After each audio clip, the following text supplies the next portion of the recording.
ছোটবেলায় যখন খুলনায় থাকতাম তখন আব্বাকে দেখতাম কোরবানির সময় কয়েকটা গরু কোরবানি দিতেন, কয়েকটা খাসি কোরবানি দিতেন। বিশাল বড় বাংলো বাড়িতে থাকতাম, জয়েন্ট ফ্যামিলি।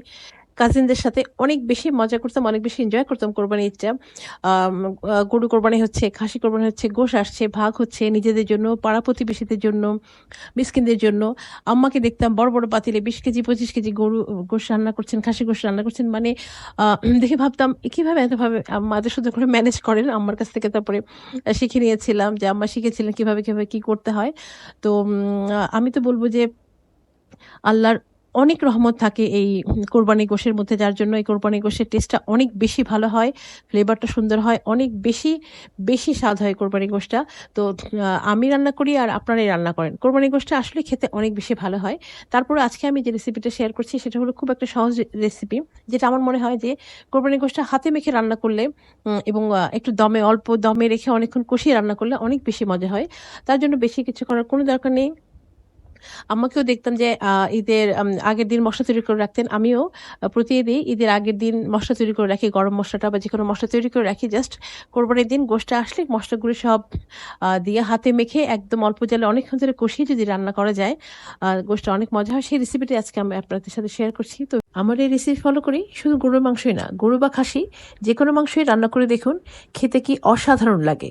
আমার এই রেসিপিগুলো আপনারা কে কোথা থেকে দেখছেন কমেন্ট করে জানাতে অবশ্যই ভুলবেন না, এবং আমার রেসিপিগুলো আপনাদের কাছে কেমন লাগছে সেটাও কমেন্ট করে জানাতে ভুলবেন না।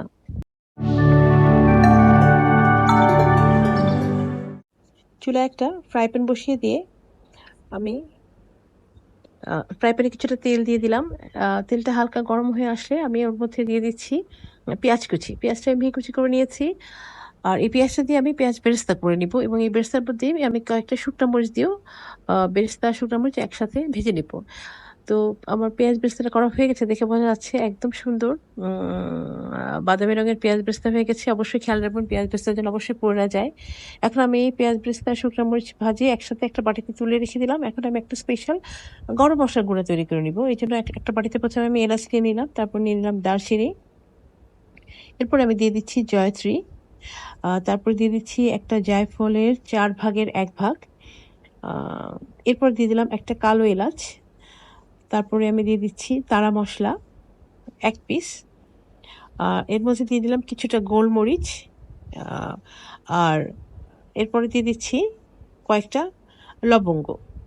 এই মশলাগুলো আমি হালকা একটু তেলে ভেজে আর কি আমি গুঁড়া করে নিলাম, একটা সাইডে রেখে দিচ্ছি। এখন আমি একটা সসপ্যানে গুঁড়ো গোশ নিয়ে পেঁয়াজ কুচি দিয়ে দিলাম, বেশি করে দিয়ে ভালো করে আগে মেখে নিচ্ছি। মেখে এরপরে আমি আরো কিছুটা পেঁয়াজ বাটা দিয়ে দিলাম, তারপরে দিয়ে দিচ্ছি রসুন বাটা, তারপর দিয়ে দিলাম আদা বাটা, তারপরে দিয়ে দিচ্ছি গুঁড়া মশলাগুলো, হলুদ গুঁড়া দিয়ে দিলাম, আর তারপর দিয়ে দিলাম মরিচ গুঁড়া, এরপরে দিয়ে দিচ্ছি আমি ধনিয়া গুঁড়া, তারপরে দিয়ে দিচ্ছি জিরা গুঁড়া, আর ওই যে আমি স্পেশাল গরম মশলা তৈরি করে রেখেছিলাম ওখান থেকে কিছুটা আমি প্রথমে দিয়ে দিলাম আর বাকিটা রেখে দিয়েছি। এরপর আমি কিছুটা আস্ত গরম মশলা দিয়ে দিলাম। এবার দিয়ে দিচ্ছি কিছুটা টক দই, আর সাথে কিছুটা তেলও দিয়ে দিলাম। এখন আমি সব কিছু ভালো করে মেখে নিচ্ছি। আচ্ছা, এর মধ্যে আমি কিছুটা লবণ দিয়ে দিয়েছিলাম, ওটা ভিডিও করা হয়নি। এখন সবগুলো খুব ভালো করে মেখে নিচ্ছি। এখানে কিন্তু আমি হাড় সহ কলিজা সহ সবকিছু মিলিয়ে নিয়েছি।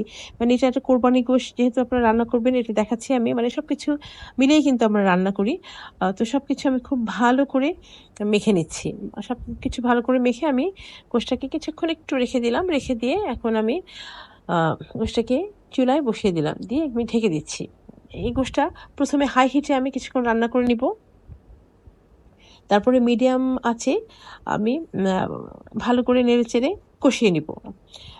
তো দেখা যাচ্ছে গরুর গোশটা প্রায় কষানো হয়ে গেছে আমার। এর মাঝে আমি অনেকবার আমি ঢাকনা খুলে খুলে গোশটাকে ভালো করে নেড়ে চেড়ে কষিয়ে নিয়েছি। তেলটা উপরে উঠে চলে এসছে, নিশ্চয়ই বুঝতে পারছেন। এভাবে গোশটাকে ভালো করে কষিয়ে নিতে হবে।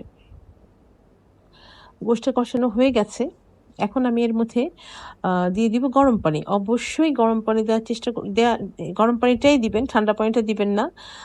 যতটুকু প্রয়োজন মনে হচ্ছে আপনার কাছে মনে হবে যে হ্যাঁ এতটুকু দিলে সিদ্ধ হবে, অতটুকু পরিমাণ গরম পানি দিলেই হবে। তো আমি পরিমাণ মতন যেটা আমার মনে হয়েছে দিয়ে দিলাম।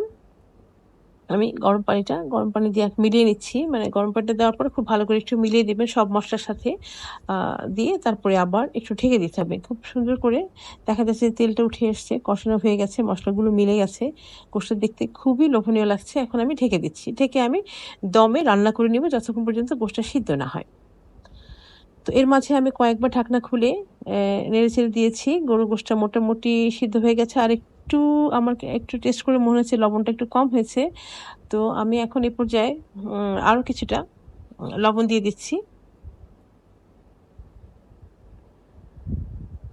দিয়ে এখন আমি খুব ভালো করে মিলিয়ে নিচ্ছি লবণটা দিয়ে, যেন লবণটা ভালো করে মিশে যায় এবং কোষের ভিতরে যেন ঢুকতে পারে। তো লবণটা ভালো করে মিলিয়ে দিয়ে এখন আমি আরেকটু কিছুক্ষণ ঢেকে রাখবো। গোশটা রান্না প্রায় হয়ে গেছে আমার। আর ঢেকে রাখবো এই জন্য যেন সবকিছু একসাথে, মানে লবণটা যেন গোশের মধ্যে ভালো করে ঢুকে যায়। এখন ওই যে আমি প্রথমে পেঁয়াজ বেরেস্তা করেছিলাম শুকনো মরিচ সহ, সেই পেঁয়াজ বেরেস্তাটা এখন আমি উপর দিয়ে দিচ্ছি সুন্দর করে। কাঁচা শুকনো মরিচটা একটু ভেঙেও দিয়ে দিচ্ছি ওর সাথে। আর ওই যে স্পেশাল গরম মশলাটা তৈরি করে রেখেছিলাম সেটাও আমি উপর দিয়ে ছড়িয়ে দিয়ে দিচ্ছি। দিয়ে একটু হালকা করে একটু মিলিয়ে নিচ্ছি। আর খুব বেশি মেলানোর দরকার নেই। দেখা যাচ্ছে নিশ্চয়ই খুব লোভনীয় লাগছে দেখতে গোশটা। কোরবানি গোশটা রান্না করলে এমনই লাগবে। আপনারা এইভাবে কোরবানি গোশটা রান্না করতে পারেন। কোরবানি গোশটা এইভাবে রান্না করলে অনেক বেশি মজা লাগে। ব্যাস কিছুক্ষণ ঢেকে দমে রেখে দিলাম।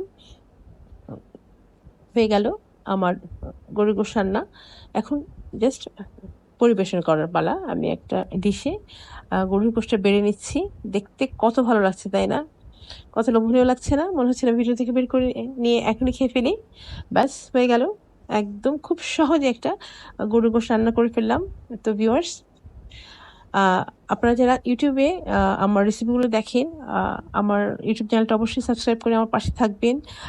লাইক করবেন, কমেন্ট করবেন, শেয়ার করবেন। আর যারা ফেসবুকে আমার রেসিপিগুলো দেখেন, আমার ফেসবুক পেজটা ফলো করবেন, লাইক করবেন, কমেন্ট করবেন, শেয়ার করবেন এবং অবশ্যই আমার রেসিপিতে গরুর গোশ রান্না করে জানাবেন খেতে কেমন লেগেছে।